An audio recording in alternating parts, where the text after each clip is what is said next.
La comunidad médica y científica a principios de este siglo nombró que el estrés era realmente la enfermedad del siglo XXI a la que se iban a tener que enfrentar, ya que establecían nuevos paradigmas sobre cómo afectaba a nuestra salud.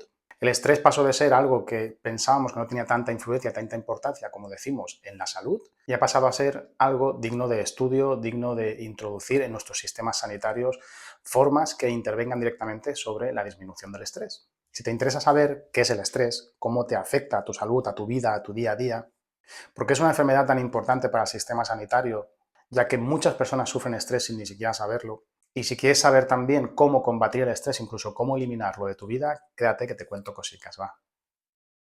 Pues es cierto que el estrés como tal no es una enfermedad. El estrés no es otra cosa que una respuesta fisiológica, una respuesta de nuestro cuerpo, de nuestro organismo ante una amenaza.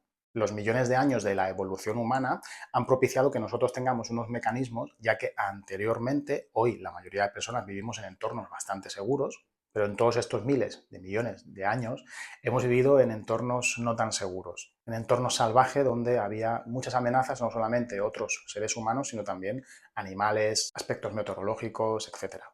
Esto nos ha hecho desarrollar como seres humanos una serie de adaptaciones para que cuando venía un peligro hacia nosotros pudiéramos de alguna manera reaccionar.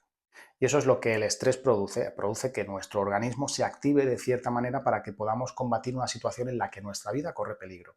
Ya sea huir, ya sea luchar, pero en definitiva lo que activa es nuestro sistema motor, nuestros músculos se tensan y se preparan para una actividad más intensa de lo normal, nuestro corazón comienza a bombear más sangre, la adrenalina y el cortisol se elevan, y hasta aquí todo bien, porque cuando esa amenaza desaparece, pues estos niveles de estrés también van bajando progresivamente hasta que desaparecen. Pero siempre están ahí, siempre están como protegiéndonos. Como digo, el estrés no es bueno ni malo, el estrés es una respuesta natural ante una amenaza que tiene que estar ahí, que tiene una función vital. El gran problema es que en pleno siglo XXI las situaciones de estrés que vivimos normalmente son generadas por nuestra mente, ya que es mi mente la que va a generar situaciones ficticias, es decir, situaciones que no existen, que me van a poner en una situación de alerta. ¿Qué sucede cuando esto se perpetúa en el tiempo? Es decir, ¿qué sucede cuando llevo mucho tiempo, muchos días, muchas semanas o incluso años viviendo en una situación ficticia totalmente, pero relacionada con el estrés y con algunas emociones que desencadenan, por ejemplo, el estrés, como puede ser el miedo? Pues que ese estrés se cronifica y aparece el distrés, que es la forma perjudicial, podríamos decir, para nuestra salud del estrés. Si el estrés me ayuda en un momento puntual a luchar contra una amenaza externa,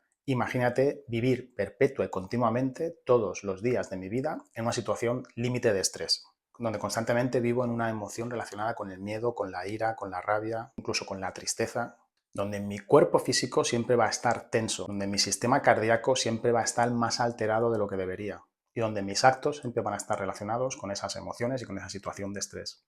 Es decir, que mi comportamiento es muy probable que esté condicionado por esta situación y quizá no sea el más adecuado. Y eso, por supuesto, es una especie de pescadilla que se muerde la cola y va a ser contraproducente para mí. Piensa que si vivimos con ese distrés, con ese estrés perjudicial, es muy probable que padezcamos ansiedad e importante depresión. Y la depresión es una enfermedad muy, muy complicada, porque una de las peores cosas que tiene la depresión es que te anula la capacidad de ser creativo y creativa. Y cuando hablo de ser creativo o creativa no me refiero a hacer un cuadro bonito, me refiero a tener la capacidad o desarrollar la posibilidad de anteponerte a situaciones adversas. Una persona que sufre depresión es consciente de que tiene esta depresión, pero le es casi imposible llevar a cabo aquellas acciones que le salvarían o que mejorarían su situación, porque anula esas áreas del cerebro que se lo permiten hacer.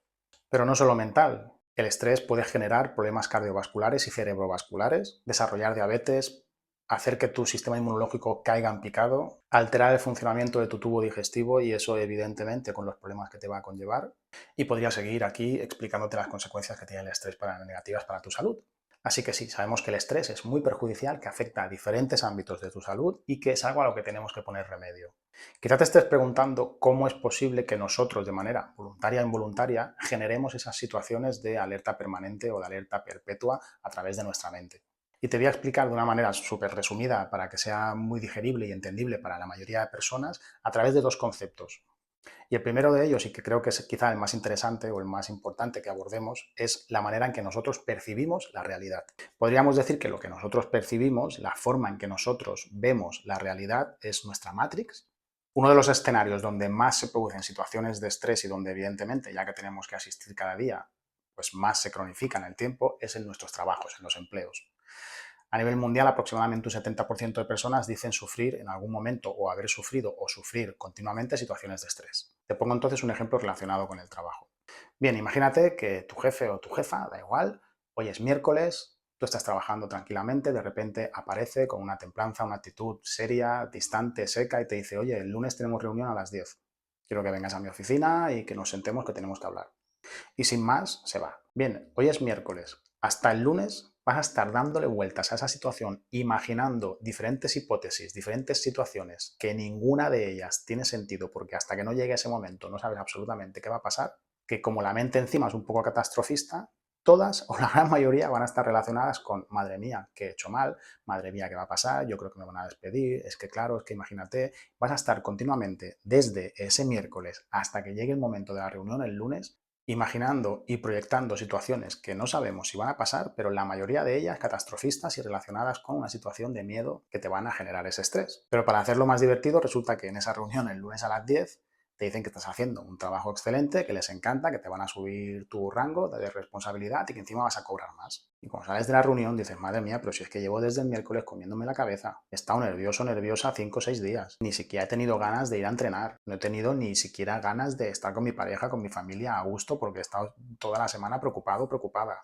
¿Qué sucede en esta situación? Pues que nuestra percepción de las cosas está condicionada por muchos factores de nuestra personalidad, por nuestra educación, por nuestros conocimientos, por nuestra cultura, por nuestro entorno, es decir, por las cosas que me dice uno, por las cosas que me dice otra, por las experiencias anteriores que hemos vivido.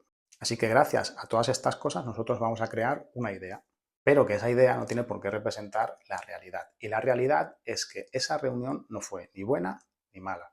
Fue simplemente una reunión en la que me dieron una información y que luego yo asumí esa información de una manera o de otra. Que quizá me beneficie en unas cosas o quizá me perjudique en otras. Pero la realidad es que esa reunión, ese momento, no fue una catástrofe en mi vida como pensaba que iba a ser cuando me imaginé que me iban a despedir. Eso nos pasa con un sinfín de cosas a lo largo del día y a lo largo de las semanas. Y del otro aspecto clave del que te quería hablar era de la aceptación. A aceptar. Y es importante diferenciar que aceptar no tiene nada que ver con resignarse. La resignación y la aceptación son dos cosas diferentes. Pero lo que haces al aceptar la realidad tal como es tomar esa distancia y ver qué puedes hacer con esa situación.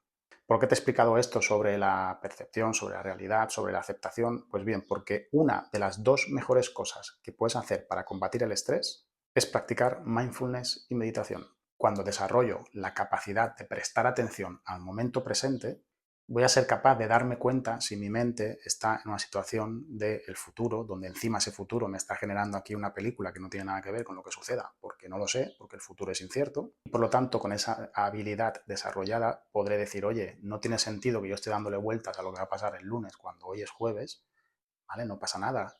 El lunes cuando llegue el momento, ya tomaré pues, las medidas que tenga que tomar, pero hoy, que es jueves, voy a disfrutar de lo que está pasando, que es esto.